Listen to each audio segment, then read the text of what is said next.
Hi everyone, this is Brijesh Singh. आज हम करेंगे मार्जिनल कॉस्टिंग के ऊपर नेक्स्ट प्रॉब्लम जो डिसीजन मेकिंग है। Very very important question from the CA interest study material.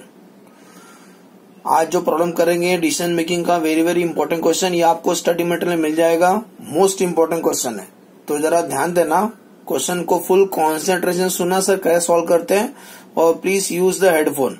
Okay, applying the marginal costing in decision making. Every businessman aim to produce and sell unlimited units of product manufactured by him. But there is also a factor which may limit the level of activity. Such factor is known as key factor. In most cases, sales is the key factor in determining how much should be produced. There may also be some other factors such as raw material supply, availability of the skilled labor, machine hours and so on. After evaluation of the option, the best option is selected and implemented. मतलब कभी कभी कोई चीज का shortage होता है, हम उतना नहीं बना सकते जितना हम एक्सपेक्ट करते हैं। की फैक्टर कंसेप्ट क्या है कि कभी कभी ऐसा होता है हम ज्यादा प्रोडक्शन नहीं कर सकते हैं, या दूसरा हमारे पास रॉ मटेरियल ज्यादा नहीं है, तीसरा हमारे पास स्किल्ड लेबर ज्यादा नहीं है, या हमारे पास मशीन आवर्स कम है। ओके, तो हमें यहाँ पे अपना बेस्ट रिसोर्स यूज करना है। अपना यहाँ पर हमें अपना रिसोर्स को सही तरीके से यूज करना है ताकि ज्यादा से ज्यादा हमें प्रॉफिट हो। ओके, एग्जाम्पल, मेरे पास अगर 10 लाख रुपया मुझे कार खरीदना है तो मार्केट में बहुत सारे कार मिलेंगे मुझे 10 लाख रुपए का रेंज में। लेकिन मैं जब कार परचेस करूंगा, मैं वही कार परचेस करूंगा जो फ्यूल एफिशिएंसी हो, उसके अंदर हर फीचर्स हो। ओके, तो यहाँ पे मुझे डिसीजन लेना पड़ेगा। आपने भी डिसीजन लिया रहेगा, कॉमर्स करने के बाद कुछ कोर्स करना है, सीए, सीएस, सीएमए, एमबीए, कोई भी कोर्स करते हो, अपन हर कोर्स तो नहीं कर सकते है ना, बिकॉज एक फैक्टर होता है मनी फैक्टर, और हमारे पास इतना टाइम नहीं होता है। हमारे पास शॉर्टेज ऑफ मनी है, शॉर्टेज ऑफ टाइम है, इसीलिए हम बेस्ट से बेस्ट अपना कोर्स करते हैं। कुछ लोग सीए करते हैं, कुछ लोग सीएस करते हैं, कुछ लोग एमबीए करते हैं। ओके, डिपेंडिंग जिसका जैसा कैपेसिटी हो। तो आप अपना लाइफ में भी डिसीजन लेते हो ना, सेम यहाँ पर भी हमें डिसीजन लेना है। ठीक है, तो ध्यान देना। मैं क्वेश्चन पढ़ता हूँ, ये आपको स्टडी मटेरियल मिल जाएगा। बहुत इंपॉर्टेंट क्वेश्चन है। X limited supply spare parts to an aircraft company. ये कंपनी है ना, एयरक्राफ्ट को स्पेयर पार्ट सप्लाई करते हैं। The production capacity of X Limited facilitate production of and one spare parts. Very very important word underline मारा मैंने। हम एक ही spare parts बना सकते हैं, दो नहीं बना सकते हैं। The production capacity of X Limited facilitate production of any one. Very very important one, any one. आप दोनों नहीं बना सकते, कोई भी एक बना सकते हो for a particular period of time. The following are the cost and other information of production of two different spare part of A and B. A और B का पूरा खर्चा दिया हुआ है। तो सुनो, हेडिंग लिखा per unit. Alloy usage, A बनाने में 1.6 kg का एलॉय यूज होता है, B बनाने में 1.6 सेम यूज होता है। मशीन टाइम, जो A बनाते हैं ना, वो दो मशीन से गुजरता है, मशीन A, मशीन B। एक पीस बनाने में मशीन A को 0.6 आवर्स लगता है और मशीन B को 0.5 आवर्स लगता है। सिमिलरली B का एक स्पेयर पार्ट बनाने में मशीन A 0.25 आवर्स लगता है और मशीन B को 0.55 आवर्स लगता है। नेक्स्ट, टारगेट प्राइस A का 145, B का 115। टोटल आवर्स अवेलेबल, मतलब हमारे पास शॉर्टेज है आवर्स का भी। A के पास 4000 आवर्स है, B के पास 4500 आवर्स है। अलॉय इतना ही है हमारे पास, 13000 kg at the rate 12.5 kg। Alloy हमारे पास इतना ही है, 13000 kg एट द रेट 12.5 पर kg। वेरिएबल ओवरहेड पर मशीन आवर, A का 80, B का 100। आपको क्या पता लगाना, सुनो। Point number 1, identify the spare parts which will optimize contribution at the offer price. मतलब कॉन्ट्रीब्यूशन ज्यादा से ज्यादा हो, आपको बेस्ट सेलेक्ट करना है, A बनाओ कि B बनाओ। Second, if Y Limited reduce the target price by 10% and the offer price is 16 per hour of the unutilized machine hours, what will be the total contribution from the spare parts identify above? ठीक है, दो question है। पहला question का answer देते हैं first.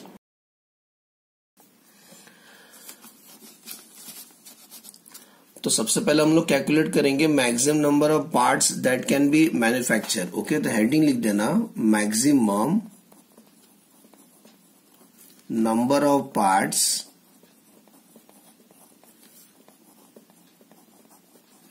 to be manufactured। हम कितना पार्ट्स मैन्युफैक्चर कर सकते हैं। दो पार्ट बना सकते हैं हम लोग, या तो पार्ट ए बना सकते हैं या पार्ट बी बना सकते हैं उस एयरक्राफ्ट का। ओके। पार्ट ए बनाने के लिए मशीन ए और मशीन बी दोनों यूज होगा। सिमिलरली पार्ट बी बनाने के लिए machine A and machine B दोनों यूज होगा। तो हम लोग ये पता लगाएंगे कि कितना मैक्सिमम पार्ट बना सकते हैं उस मशीन से। तो चलो कैसे वर्किंग तरह ध्यान देना, मोस्ट इंपॉर्टेंट कैलकुलेशन है। पहला मशीन ए का पहला वर्किंग कर लेते हैं, बाद में मशीन बी का।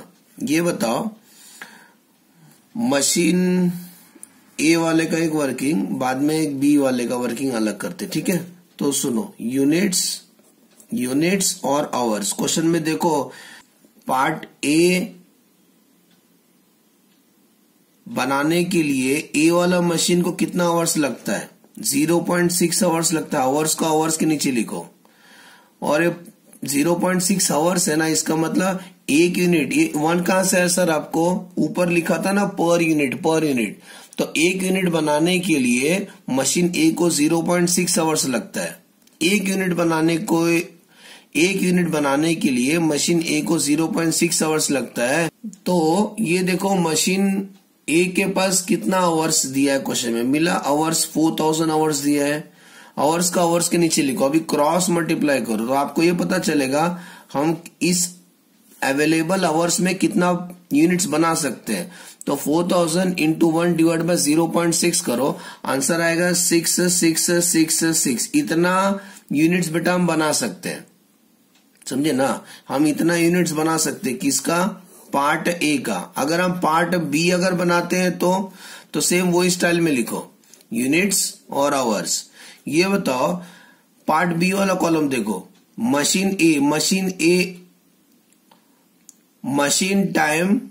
ए पार्ट बी वाला कॉलम देखो कितना दिया, 0.25 आवर्स दिया। मतलब एक यूनिट बनाने के लिए 0.25 आवर्स लगता है। अगर मशीन ए का इस्तेमाल हम लोग पार्ट बी में करेंगे तो, समझे ना। एक यूनिट बनाने के लिए 0.25 आवर्स लगता है पार्ट बी बनाने के लिए। तो मशीन ए के पास आवर्स कितना दिया था, 4000 ना। आवर्स को आवर्स के नीचे लिखो, क्रॉस मल्टीप्लाई करो बेटा अभी। तो कैसे करोगे, 4000 इंटू 1 डिवाइड बाय 0.25 करो, आपको आंसर आएगा 16000। सर ये क्या है, यूनिट्स है, इसी को मैं लिखने जा रहा हूं। एक यूनिट बनाने के लिए 0.6 आवर्स लगता है, तो 4000 आवर्स में आप इतना यूनिट्स बना सकते हो, 6 यूनिट्स। यहाँ क्या है, ये यूनिट्स है। सिमिलरली एक घंटे में एक यूनिट बनाने के लिए 0.25 आवर्स लगता है, तो 4000 आवर्स में 16000 यूनिट्स बना सकते हैं पार्ट बी का। यहाँ लिखेंगे 16000 यूनिट्स। फर्स्ट पॉइंट समझा कि मशीन ए है, मशीन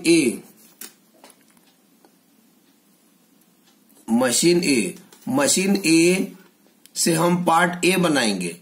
ओके, मशीन ए से हम लोग अगर पार्ट ए बनाते हैं या मशीन ए से हम लोग पार्ट बी बना सकते हैं, तो कितना बना सकते हैं, समझे। चलो आगे बढ़ते हैं। सिमिलरली मशीन बी का भी ट्राई करेंगे। मशीन बी, अगर मशीन बी से हम लोग पार्ट ए बनाते हैं तो कितना पार्ट बना सकते हैं, तो वही स्टाइल लिखेंगे फिर से। पार्ट ए अगर बनाते हैं तो ये बताओ यूनिट्स और आवर्स। ये बताओ, सर्च करो मशीन बी वाला देखो लाइन, मशीन बी वाला देखो। पार्ट ए का दिया था 0.5 आवर्स और पार्ट बी का दिया था 0.55 आवर्स, उसी को लिखेंगे। मशीन बी वाला देखो, पार्ट ए में लिखा 0.5 आवर्स और पार्ट बी में लिखा 0.55 आवर्स। इसका मतलब एक यूनिट बनाने के लिए मशीन बी को कितना समय लगता है, 0.5 आवर्स लगता है। तो देखो मशीन बी के पास कितना आवर्स है, उसके नीचे दिया देखो, मशीन बी आवर्स 4500 आवर्स। तो आवर्स को आवर्स के नीचे लिखो, अभी क्रॉस मल्टीप्लाई करो, 4500 इंटू 1 डिवाइड बाय 0.5 करो, आंसर आपको आएगा 9000 यूनिट्स बना सकते हैं। सिमिलरली अगर हम पार्ट बी बनाते हैं तो यूनिट्स और आवर्स, एक यूनिट बनाने के लिए कितना आवर्स लगता है, अगर पार्ट बी बनाएंगे तो 0.55 आवर्स लगता है। तो हमारे पास कितना आवर्स अवेलेबल है, 4500 आवर्स अवेलेबल है। क्रॉस मल्टीप्लाई करो तो 4500 इंटू 1 डिवाइड बाय 0.55 करो, आपको आंसर आएगा 8181। समझ में आ रहा है? तो हम अगर मशीन बी का यूज पार्ट ए में करेंगे तो इतना यूनिट्स बना सकते हैं। कितने यूनिट्स बना सकते हैं? 9000 यूनिट्स बना सकते हैं। लेकिन अगर मशीन बी का यूज हम पार्ट बी में करेंगे तो हम इतना यूनिट्स बना सकते हैं, 8181 यूनिट्स बना सकते हैं। क्लियर? अब हम ये चेक करेंगे विद द अवेलेबल एलॉय, मतलब रॉ मटेरियल से हम कितना पार्ट बना सकते हैं। ओके, तो एलॉय अवेलेबल, एलॉय हमारे पास 13,000 kg है। सर्च करो, क्वेश्चन में दिया था 13,000 kg एलॉय है। तो हम ये पता लगाएंगे पार्ट ए कितना बना सकते हैं, पार्ट बी कितना बना सकते हैं। फिनिश गुणा तो स्टाइल सर, ये देखो, अच्छा अच्छी बात ये है कि दोनों के लिए कॉमन है। देखो वहां क्या लिखा है मटेरियल में पर यूनिट, एकदम स्टार्टिंग में देखो लिखा है पर यूनिट कितना लगता है 1.6 kg। स्टार्टिंग में लिखा है मटेरियल कितना लगेगा पर यूनिट। एलॉय यूसेज ए बनाओगे तभी भी 1.6 kg लगेगा, बी बनाओगे तभी 1.6 kg लगेगा, मतलब दोनों के लिए कॉमन है। तो ये कॉमन वर्किंग करने जा रहे हैं सर। यूनिट्स और केजी, ये फिनिश गुड है, रॉ मटेरियल है। तो एक फिनिश गुड बनाने के लिए ए वाला में भी 1.6 kg लगता है, बी वाले में भी 1.6 kg लगता है। तो हमारे पास कितना KG raw material? 13,000 kg। KG को केजी के नीचे लिखो, क्रॉस मल्टीप्लाई करो, आपको ये पता चलेगा कितना यूनिट्स आप बना सकते हो। तो 13,000 इंटू 1 डिवाइड 1.6 करो, आंसर आएगा 8125 यूनिट्स बना सकते हो। तो यहाँ कितना लिखो सर? 8125 यूनिट्स, और यहाँ पर भी 8125 यूनिट्स। अब क्वेश्चन ये है कि हम कितना यूनिट्स बना सकते हैं sir. Moral of the story, हम कितना यूनिट्स बना सकते हैं। तो आप हायर मत ले लेना, मैं तो लोअर लूंगा। क्यों सर? देखो आपको ये देखने का तीनों क्राइटेरिया फुलफिल करना है। मशीन ए भी, देखो जो आप फिनिश को बनाओगे मशीन ए भी यूज होगा, मशीन बी भी यूज होगा, उसमें मटेरियल भी यूज होगा। तो तीनों क्राइटेरिया किसके अंदर फुलफिल होता है, इसके लिए आपको इन तीनों में से लोअर लेना है। तो इन तीनों में से लोअर कौन सा है? देखो 6,666, 9,000, 8125, आंसर 6,666 यूनिट्स। ये तीनों में फुलफिल हो रहा है। देखो 666 यहां फुलफिल हो गया, 666 इसके अंदर भी है और 666 इसके अंदर भी है। हायर लोगे तो फुलफिल नहीं होगा। तो 666 तीनों के अंदर है ना, इसीलिए इन तीनों में से हमेशा लोअर लेने का, मतलब हम मैक्स टू मैक्स इतना यूनिट्स बना सकते हैं।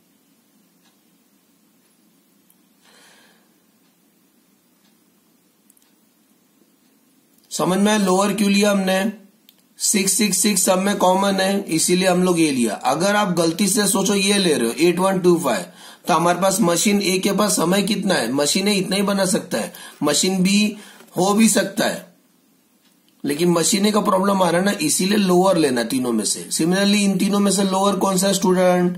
8125 यूनिट। समझ में आ रहा है? Very very important working.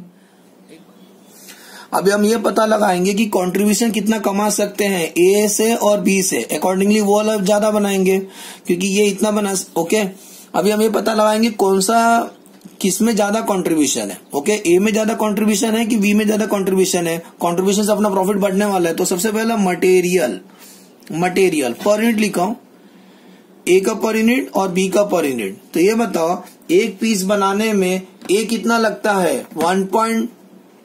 एक पीस बनाने में 1.6 kg लगता है। मटेरियल कितना लगता है? मटेरियल 12. एक पीस बनाने में पर यूनिट लिखा हूं, पर यूनिट एक पीस बनाने में 1.6 kg का मटेरियल लगता है। और रेट क्या है उसका? देखो क्वेश्चन में 12.50 से इंटू करो, तो एक पीस बनाने में मटेरियल कितना लगेगा? 20 रुपीज का मटेरियल लगेगा। इधर भी सेम आएगा क्योंकि 1.6 ही था ना वहां पर भी।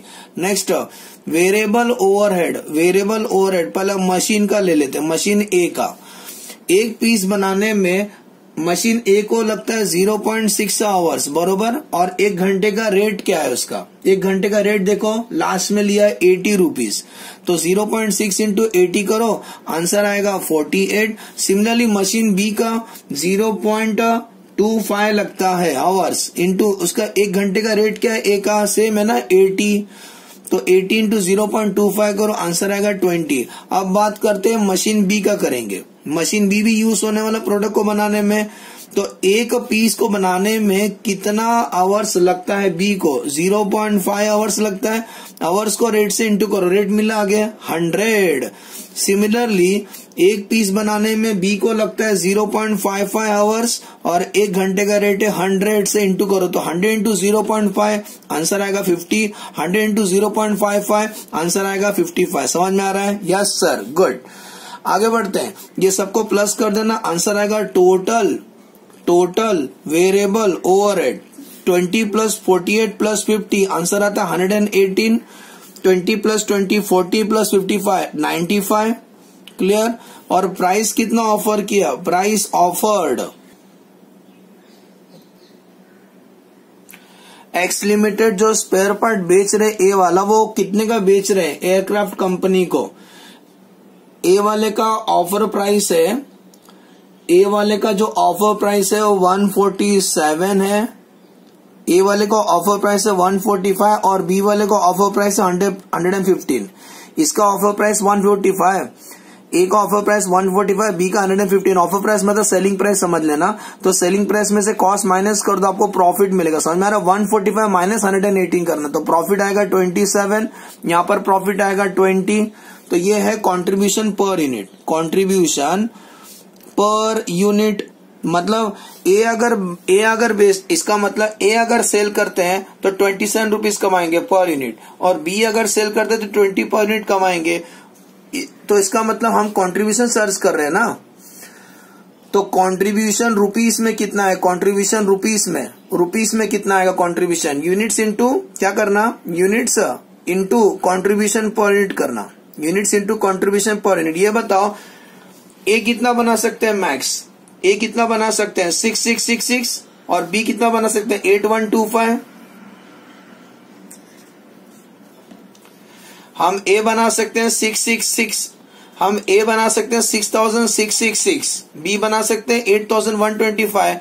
तो यूनिट्स इंटू कंट्रीब्यूशन करना, 6666 इंटू 27, आप कितना आएगा कंट्रीब्यूशन 1,79,982। चेक कर लेना। सिमिलरली बी कितना बना सकते हैं 8125 units into contribution per unit 20, तो कितना कमाएंगे 8125 इंटू 20 करो 1,62,500।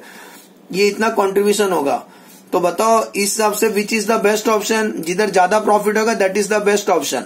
Therefore spare A will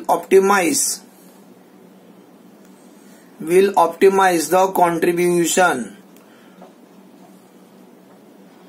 student इधर ज्यादा प्रॉफिट है ना, this is the best option. सुने, यहाँ प्रॉफिट 1,79,982 का, यहाँ 162,500 का। डिसीजन मेकिंग जिधर ज्यादा प्रॉफिट है that is the best option. नीचे देना spare A will optimize the contribution. Okay, first question का आंसर दिया। इसका मतलब हम जो हमारे पास शॉर्टेज है ना मशीन ए मशीन बी का आवर्स और एलॉय का फुल यूज हम प्रोडक्ट ए बनाने में करेंगे।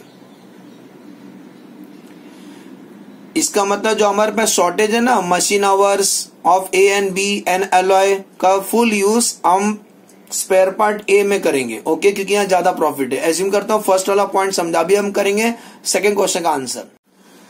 अब क्वेश्चन नंबर 2 का आंसर देते हैं। If Y limited reduce the target price by 10%। सुन रहे हो, जो टारगेट प्राइस है ना, सेलिंग प्राइस जो ऑफर प्राइस था उसको 10% से कम करेंगे and the offer rupees. If Y limited reduce the target price by 10%, जो टारगेट प्राइस दिया था उसको 10% से कम करेंगे। ओके, हम अपना प्राइस कम कर रहे हैं जो सेलिंग प्राइस था, and offer ₹60 per hour for unutilise machine hours. What is the total contribution the firm after spare parts identify about. क्या बोलता है, हम अपना जो टारगेट प्राइस 10% से कम करेंगे और जो मशीन जो यूज नहीं हो पाया ना उसको हम 60 रुपीज से किसी को ऑफर करेंगे। जो मशीन का जो मशीन हम यूज नहीं कर पाए ना उसको 60 पर रुपीज हम किसी को रेंट पे दे देंगे। तो हम कितना कमाएंगे, ध्यान देना। ये बताओ, parts to be manufacture, part to be manufacture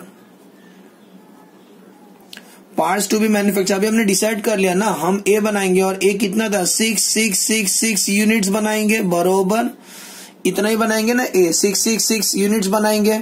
अब इसमें क्या देखना, इसमें बताओ मशीन ए कितना, ये इतना बनाने में मशीन ए कितना यूज होगा, तो मशीन ए यूज्ड। ओके, और कैसे निकालेंगे, हम 6 यूनिट बना रहे और ए एक बनाने को मशीन ए को लगता है 0.6 आवर्स लगता है, तो कितना आवर्स लगेगा इस जॉब को करने में, मशीन ए को कितना आवर्स लगेगा, 6 इंटू 0.6 करो, देखो 6 इंटू 0.6 करो, आंसर आएगा 399, मतलब 4000 आवर्स लगेगा। मतलब ए को मशीन ए को लगेगा 4000 आवर्स लगेगा, बरोबर। ऐसी मशीन बी को कितना आवर्स लगेगा, मशीन बी यूज्ड, तो बताओ 6 इंटू इस जॉब को करने को बी को कितना आवर्स लगता है, 0.5 आवर्स लगता है, तो इंटू करो 6 इंटू 0.5, आंसर आता है 3333। तो यहाँ कितना लिखेंगे, 3333 आवर्स लगेगा। लेकिन जरा दिमाग चलाओ, इसका मतलब मशीन बी फुल यूज नहीं हुआ ना, तो अंडर यूटिलाइज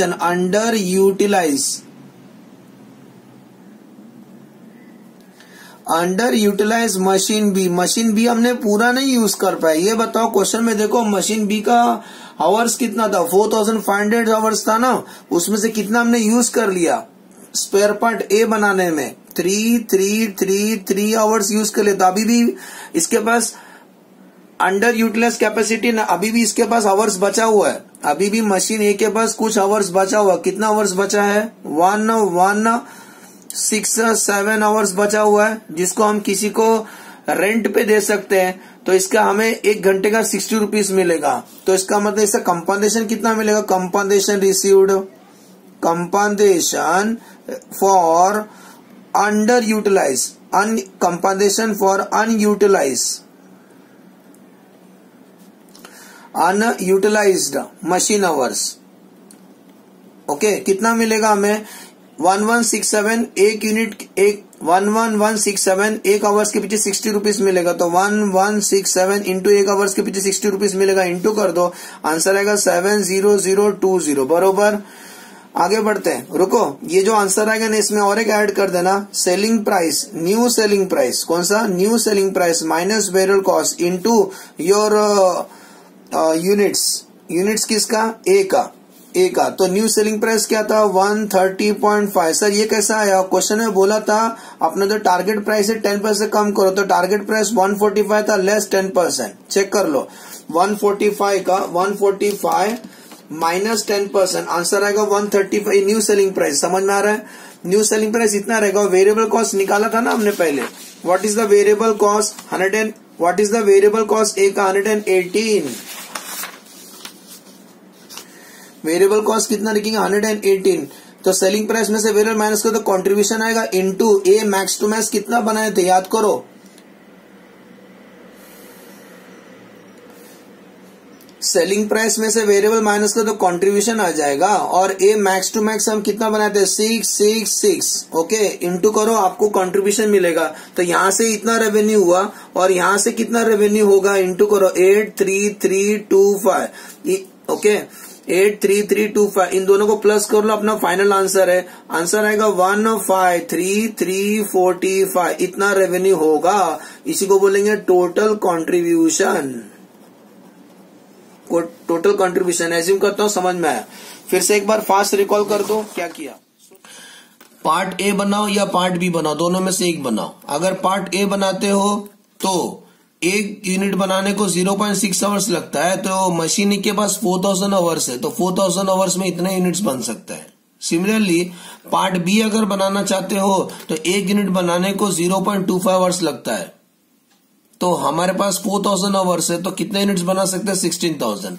दोनों में से देखो, तो ए बनाओगे तो 666 बना सकते हो, बी बनाओगे तो 16000 बना सकते हो। सिमिलरली मशीन बी के पास 4500 आवर्स है, तो पार्ट ए बनाने के लिए 0.5 आवर्स लगता है एक यूनिट का, तो 4500 आवर्स में 9000 यूनिट्स बना सकते हैं। सिमिलरली अगर पार्ट बी बनाते तो एक यूनिट बनाने के लिए 0.5 आवर्स लगता है, तो 4500 आवर्स में हम इतना यूनिट्स बना सकते हैं, इसी को लिखा सर ने। और रॉ मटेरियल कॉमन दिया था, एक यूनिट बनाने के लिए 1.6 केजी का एलॉय लगता है, तो 30,000 केजी में इतना यूनिट्स बन सकता है, 8125, इसी को लिखने का। और इन तीनों में से लोअर लेना है, क्योंकि लोअर वाला सब में फुलफिल हो रहा है ना। 666 इसके अंदर भी है, 666 इसके अंदर भी है, 66 इसके अंदर भी है। ओके, एज्यूम करता हूं समझा। फिर हमने पता लगा कंट्रीब्यूशन कितना है ए और बी में।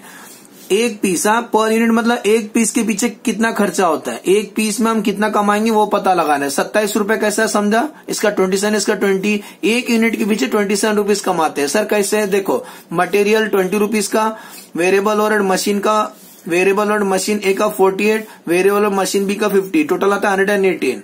प्राइस ऑफर किया था 145, तो what is the profit per unit 27। और हम कितना मैक्स टू मैक्स बना सकते हैं, 66666 इंटू 27 करोगे तो कॉन्ट्रीब्यूशन आएगा। और इसका भी सेम, इन दोनों में से जो लोअर आएगा that is the best option. Question number 1 का आंसर दिया। क्वेश्चन नंबर 2 में क्या बोला है, चलो मानते हैं आप इतना बनाओगे, लेकिन आपके पास जो मशीन बी का आवर्स अवेलेबल है ना। सेकंड क्वेश्चन में क्या बोले थे, मानते हैं 8, सेकंड क्वेश्चन क्या बोले थे, पार्ट ए बनाएंगे, पार्ट ए बनाएंगे, है ना। इसका मतलब पार्ट ए अपन इतना बनाएंगे 666, इसका मतलब मशीन है तो फुल यूज हो गया 4000, लेकिन मशीन भी फुल यूज नहीं हुआ, तो 4500 आवर्स माइनस 3333 1167 मशीन बी का आवर्स बचा है ना, वो हम किसी आउटसाइडर को दे देंगे। आउटसाइडर ने बोला एक आवर का 60 रुपीज देंगे वो, तो 1167 इंटू 60, इतना एक्स्ट्रा कमाई हो गया अपना।